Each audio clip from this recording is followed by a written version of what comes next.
Good morning. We're going to cover Chapter 11. And as I mentioned, your final exam is going to be covering Chapters 10, 11, and 12. It'll be the same format that your other exams have been. And you will receive those questions on Wednesday and have 48 hours to produce the answers. Submit them to Jackie@valleyprojects.com. Some of you have been asking about posting on Blackboard. I will post your final grade on Blackboard. If you'd like to know what your other grades are so far, just feel free to email me at Jackie@valleyprojects.com and I will let you know. And your final grade will be posted within a week of the final exam due date. Same format. Word format, double-spaced, and I will provide those questions for you on Wednesday morning, or Wednesday at 11 o'clock. Okay, Chapter 11, we are going to talk about municipal organizations, how those organizations impact us. We're talking about district governments, county governments, council of governments. Those are all different examples. Home rule and general rule law cities, those are pretty much the same, the two typical cities that we have here in Texas. General law city is a population of 5,000 or fewer, and home rule cities are those with 5,000 or more. Of course, most of you live in Houston, so you live in a home rule city. The city charter is something that's called their document, and it's the document that outlines all the policies and laws of a municipality. 75% of Texas cities are general law cities, which are 5,000 or fewer, 75%. Okay. Direct democracy. Examples of direct democracy are initiative, referendum, recalls. One of the most notable recalls that we can remember in modern times is with the actor Arnold Schwarzenegger. He became governor of California as a result of a recall. And a recall election is an election that is called by petition that permits the voters to remove an elected official before his or her term expires. So although I've mentioned we have home rule cities that have wider latitude than general law cities in their day-to-day operations, they must still contend with a lot of state limitations because all cities garner a majority of their policies and laws and creation and abilities from the state. An example is that state law determines when elections can be held. Voters are free to amend any of their city charters, but the Texas Constitution says that cities have to hold a charter amendment election to do so.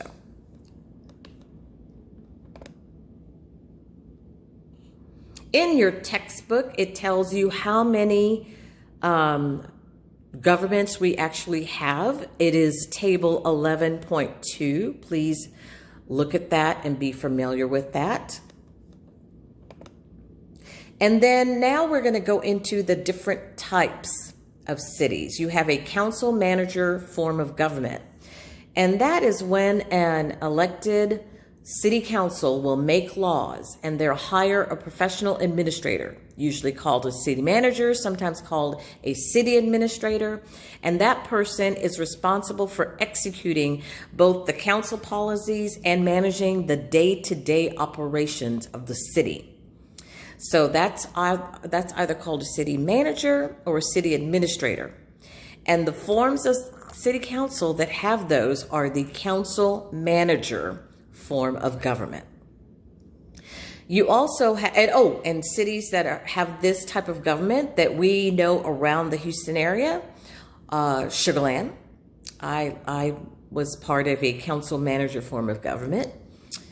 Pearland, Missouri City. Those are three very good examples of cities that have council manager form of government. Now, another form of government is called mayor council system. and where a form of government is consisting of a mayor and your city council, but then you have a strong mayor who does a lot of the day-to-day operations, which is what you see in the city of Houston. So the city of Houston has a mayor-council system, particularly a strong mayor. Mayor Turner is the mayor of Houston. He is responsible for overseeing the budget. Department heads report to him. And that is an example of a mayor-council system.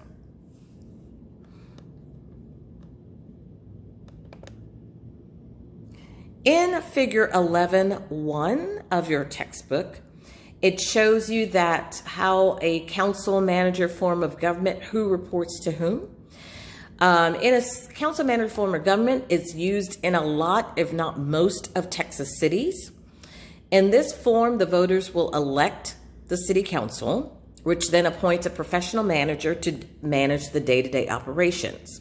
I mentioned City of Sugar Land. In my former position as a city council person, the entire city elected me to sit on city council. I was one of 7. My position, however, was at large, which means everyone in the city had an opportunity to vote for me or against me. That is called at large, versus district, which is just a portion of the city.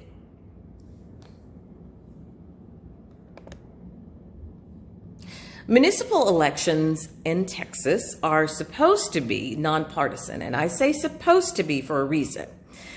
Most people know, for instance, let's use the city of Houston as an example. When Mayor Turner was running for re-election, most people knew that Mayor Turner is a Democrat. When he had a challenger, one of his challengers was Tony Busby, most people knew that Tony Busby was independent. So, even though municipal elections are supposed to be nonpartisan, meaning they're not identified when you go to vote as a Democrat or Republican, most citizens will do their research. Now you will see a lot of the parties at the state or national level. They will help a lot of their colleagues at the local level if they feel that they are strongly tied or identified with a certain party. And so even though municipal elections are nonpartisan, we still know what party affiliation most, if not all, of the candidates are tied to. I often would receive the question as a Republican running for an at-large nonpartisan seat, would I represent Democrats? And my response was, I am here as an elected official to represent everyone, regardless of their party affiliation. If you think about cities, and especially a smaller city like mine in Sugar Land, our main goal is to make sure that all of our citizens have infrastructure, public safety, the basic necessities to thrive in the city.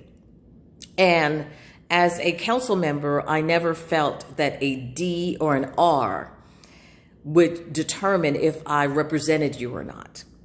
That's how it should be in a nonpartisan election.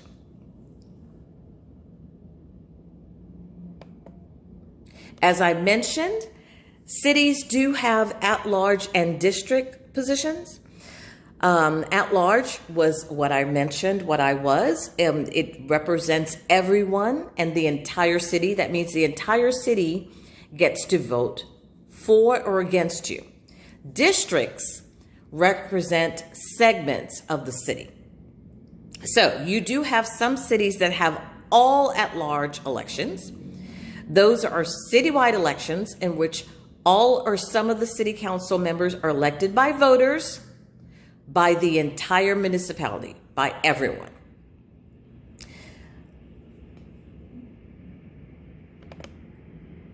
Revenues. How do cities and municipalities get their revenues to pay for the necessities to provide basic human necessities to their voters? The size of the city's population will determine how much revenue you can collect and get. the amount and type of taxes a city is allowed and willing to levy, and the total assessed value of your property value.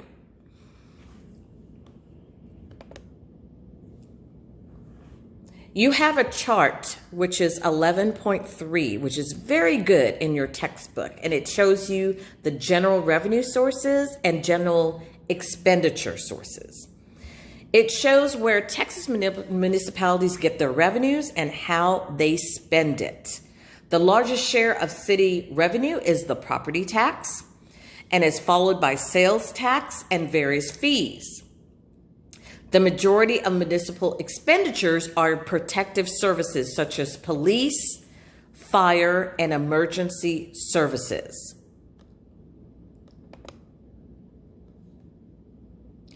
Other sources of revenue that come from municipalities include something called user fees. Those are fees that are paid by us who receive a particular government service.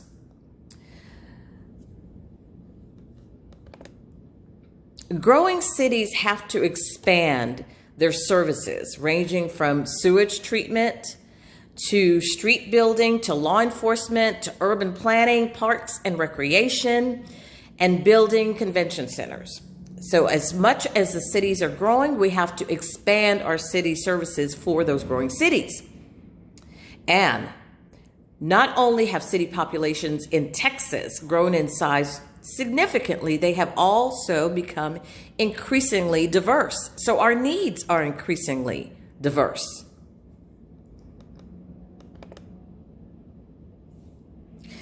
When we talk about cities, we also have to look at something called annexation. Annexation is a policy that permits a city to bring unincorporated areas into its own jurisdiction. Why would somebody want to annex additional property? Well, that could mean either additional property taxes and other revenues that they can collect to provide the additional services that they need for their city.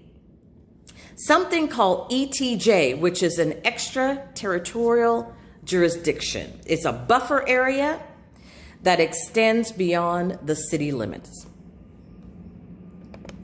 So I've been talking about cities so far. Let's talk about counties. We live in, most of you live in Harris County. Some may live in Brazoria. Some may live in Fort Bend. I think that's the majority of the students I've had so far. I haven't had it. Oh, I have also had a couple in Galveston. And most counties have a commissioner's court. Then you have a county judge that runs the court.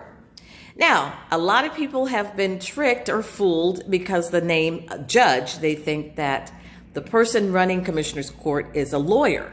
You do not have to be a lawyer to be a county judge.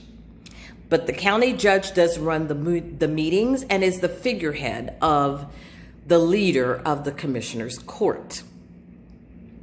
County governments are general purpose local governments, just like cities, that also serve as an administrative arm of the state. Because remember, municipalities are administrative arms of the state. Commissioner's Court is the policy-making body of the county. So Harris County has a commissioner's court, Fort Bend County has a commissioner's court, Galveston County has a commissioner's court. Those are examples. You have a county judge who serves as the presiding officer of the court, and 4 commissioners. All of the commissioners are elected from different segments of that county, which are called precincts, and they're elected to serve for 4 years. County judge is elected countywide, just like the mayor is, just of the city. So a county judge is elected countywide in the entire county. Other prominent county officials, sheriff, which is the chief law enforcement officer of the county. Also, you have constables, which are law enforcement officials. They serve as process officers for the county. And then you also have the tax assessor collector. Those are prominent county officials. The tax assessor collector is the financial officer of the county. Responsibilities will include collecting taxes and fees, registering voters. You also have other positions: county clerk, county attorney. All of those are defined for you in your textbook. County auditor.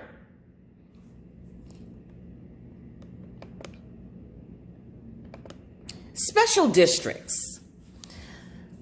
Special districts are classified as closely tied to general purpose governments. They do not have a lot of independence. And they are, again, derived from our state. Examples of special districts could include airport, hospital, MUDs, municipal utility districts, which provide infrastructure.